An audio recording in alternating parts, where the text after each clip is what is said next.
જેવું આપણને બધું ગમતું હોય એવું જ થાય, ત્યારે તો આપણી અનન્યતા, ત્યારે તો આપણી દ્રઢતા પ્રભુના ચરણોમાં દ્રઢ રહે એ તો સમજમાં આવે. પણ જ્યારે જરાક પરિસ્થિતિ બદલાય, જે આપણે ચાહતા હોઈએ એનાથી બધું ઊંધું જ થવા લાગે, જે આપણે વિચારીએ એનાથી બધું ઊંધું જ થાય, પણ એ સમય પણ શું આપણી અનન્યતા, આપણી દ્રઢતા, આપણો વિશ્વાસ પ્રભુના ચરણોમાં દ્રઢ રહે છે, વલ્લભના ચરણોમાં દ્રઢ રહે છે કે નથી રહેતું? કેમ કે જ્યારે જ્યારે આપણે કોઈ સમસ્યામાં હોઈએ ને ત્યારે આપણને કોઈની જરૂરત પડતી નથી. કેમ કે છે ને આપણને સામેથી છે ને બહુ બધા ભરમાવાવાળા મળી જતા હોય. અને ભરમાવાવાળા એટલે એ આવીને કહે કે જેવી તકલીફ તને છે એવી ને એવી તકલીફ પહેલાં મને હતી, અને હું પેલી જગ્યાએ જઈને આવ્યો, ત્યાં એક નારિયેલ ફોડ્યું અને જો બધું કામ થઈ ગયું. એટલે એકવાર તું પણ એકવાર જઈ આવ. એટલે પછી તમે વિચાર કરો કે હું તો શ્રીનાથજીનો આશ્રય લીધો છે, મેં તો શ્રીનાથજીને છોડીને મારે બીજી બધી જગ્યાએ ક્યાં કેવી રીતે જવાય? પણ ત્યારે પેલો કહે આમાં આસક્તિની ક્યાં વાત આવી કે આપણે તો એકવાર જવાનું છે, જ્યાર સુધી કામ થઈ જાય ત્યાં સુધી જવાનું, કામ પૂરું થઈ જાય આપણે પછી થોડે જવાનું છે. પણ ત્યારે પેલો કહે આવું થોડી ના ચાલે, કે આવું ના ચાલે.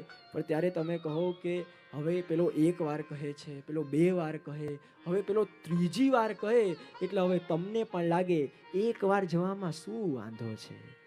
તો પછી તમે એક વાર ત્યાં ગયા, નારિયેલ લઈને ગયા, પણ પાછું થોડુંક કંઈ ફરક દેખાયું નહીં. પાછા તમે એની પાસે ગયા અને એની પાસે જઈને તમે કીધું કે તે તો કીધું હતું કે તું નારિયેલ લઈને જજે, બધું કામ થઈ જશે, પણ હમણાં સુધી કંઈ કામ થયું નથી. તો ત્યારે જ્યારે તમે એની પાસે ગયા તો ત્યારે પેલો પૂછશે કે તમે લાલ કપડું બાંધ્યું હતું કે કાળું કપડું બાંધ્યું હતું? હવે તમે વિચારશો કે મારા ખ્યાલથી છે ને લાલ કપડું બાંધ્યું હતું. એટલે પેલો કહે એટલે જ કામ કંઈ પૂરું ન થયું, હવે કાળું કપડું બાંધીને જજો. હવે તમે કાળું કપડું બાંધીને ગયા. હવે જ્યાં કાળું કપડું બાંધીને ગયા અને જ્યાં કાળું કપડું બાંધીને ગયા અને થોડો સમય વીત્યો, પાછા તમે એની પાસે ગયા કે પાછું કંઈ ફરક દેખાતું નથી. તો ત્યારે પેલો કહે હવે તમે લાલ કપડું પહેલાં બાંધીને ગયા, પછી કાળું કપડું બાંધીને ગયા. હવે મને એ બતાવો કે તમે ગયા હતા તો ચપ્પલ પહેરીને ગયા હતા કે ચપ્પલ ઉતારીને ગયા હતા?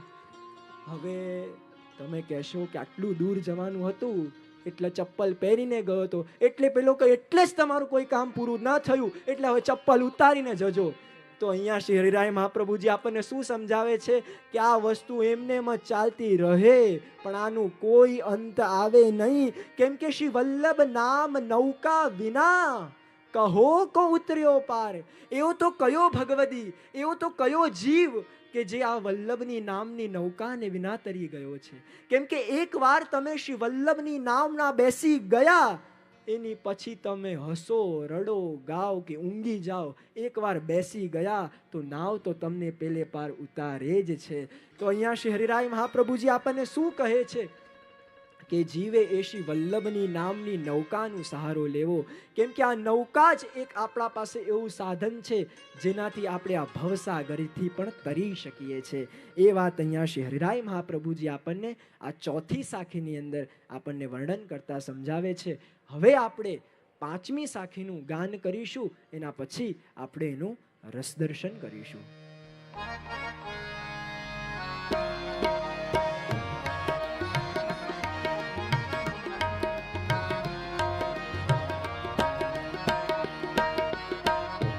ऐसे प्रभु क्यों बिसारिए, जाकी कृपा अपार. ऐसे प्रभु क्यों बिसारिए, जाकी कृपा अपार. पल पल में रटते रहो, पल पल में रटते रहो. श्री वल्लभ नाम उच्चार, श्री वल्लभ वल्लभ नाम उच्चार. श्री वल्लभ वल्लभ नाम उच्चार. श्री वल्लभ वल्लभ नाम उच्चार. અહીંયા શ્રી હરિરાય મહાપ્રભુજી વર્ણન કરતા કહી રહ્યા છે અને આપણને એ શ્રી વલ્લભનું સ્મરણ અને વિસ્મરણની વાત કરી રહ્યા છે કે એવા વલ્લભ કે જે આપણી ઉપર આટલી બધી કૃપા કરવા માટે પધાર્યા છે, કે જે જીવનું સામર્થ્ય જોયા વિના પણ જે જીવની ઉપર આટલી બધી કૃપા કરી દેતા હોય છે, કે જે જીવનું પાત્રતા જોયા વિના પણ જે જીવની ઉપર આટલી બધી કૃપા કરી દેતા હોય છે, તો એ વલ્લભને હું કેવી રીતે ભૂલી શકું, એ વલ્લભને હું કેવી રીતે છોડી શકું? કેમ કે ઘણીવાર આપણને જીવનમાં પણ પ્રશ્ન થતો હોય ને કે અમે તો અમારા ગુરુને, અમારા વલ્લભને નિત્ય યાદ કરીએ છીએ, પણ શું અમારા વલ્લભ પણ અમને યાદ કરતા હશે કે નહીં? અમારા ગુરુ પણ અમને યાદ કરતા હશે કે નહીં? શું આપણા હૃદયમાં પણ એ પ્રશ્ન જાગતો હશે કે નહીં? તો આ 24 કલાક આ લૌકિકમાં રચેલું પચેલું આપણું મન, અને યદિ એ મનની અંદર પણ યદિ એક ઘડી પણ આવા સત્સંગમાં બેસવાની યદિ તમારી ઈચ્છા થાય ને, તો આજે માનજો, આજે તમે તમારી ઈચ્છાથી નહીં, આજે તો અમારા વલ્લભે તમને બોલાવ્યા છે, એટલે તમે અહીંયા આવી શક્યા છો. કેમ કે જીવ એમના સામર્થ્યથી આવી જગ્યાએ આવી જ ન શકે. અહીંયા તો ત્યારે જ જીવ આવી શકે કે જ્યારે અમારા વલ્લભે એ જીવને યાદ કર્યો હોય, ત્યારે એ જીવ આવીને આવા સ્થાનોમાં બેસી શકે છે. તો આપણા ધર્મશાસ્ત્રોમાં ખૂબ સુંદર વાત કરી છે, અને આપણા ધર્મશાસ્ત્રો કહે છે કે ગુરુ એક જીવની ઉપર કેટલી રીતથી કૃપા કરતા હોય છે. તો ધર્મશાસ્ત્રો કહે છે કે ગુરુ સૌથી પહેલા શબ્દ દ્વારા કૃપા કરે, બીજું સ્પર્શ દ્વારા, ત્રીજું સ્મરણ દ્વારા, અને ચોથું છે દ્રષ્ટિ દ્વારા. સૌથી પહેલા શબ્દ દ્વારા એટલે ઘણીવાર આપણે કોઈ વલ્લભ કુલના વચનામૃતોમાં બેસ્યા હોઈએ અને આપણા મનમાં કોઈ મૂંઝવણ ચાલતી હોય, અને વલ્લભ કુલના વચનામૃતમાં બેસવાથી જ તમારા મનમાં એ મૂંઝવણો દૂર થવા લાગે, તો માનવું આજે ગુરુએ શબ્દ દ્વારા કૃપા કરી. બીજું છે સ્પર્શ દ્વારા. સ્પર્શ દ્વારા એટલે ખાલી ગુરુના ચરણનું સ્પર્શ પણ કરીએ ને, તો સ્પર્શ માત્રથી પણ ગુરુ એમની ઉપર કૃપાની અનુભૂતિ કરાવતા હોય છે. જેમ એક પારસમણી એક લોઢાને અડતા જ જેમ સોનું બની જાય છે, એમ એક વ્યક્તિ ખાલી એ ગુરુનું સ્પર્શ જ કરે ચરણોનું, તો સ્પર્શ માત્રથી પણ ગુરુ એની ઉપર કૃપાની અનુભૂતિ કરાવતા હોય છે. ત્રીજું છે સ્મરણ દ્વારા.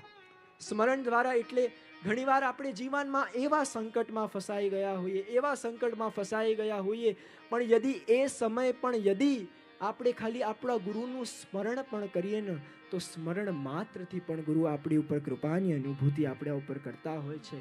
અને ચોથું છે દ્રષ્ટિ દ્વારા. કેમ કે ગુરુ કેવા છે કે ખાલી દ્રષ્ટિ પડે ને, તો દ્રષ્ટિ માત્રથી પણ ગુરુ એ જીવની ઉપર કૃપા કરતા હોય છે.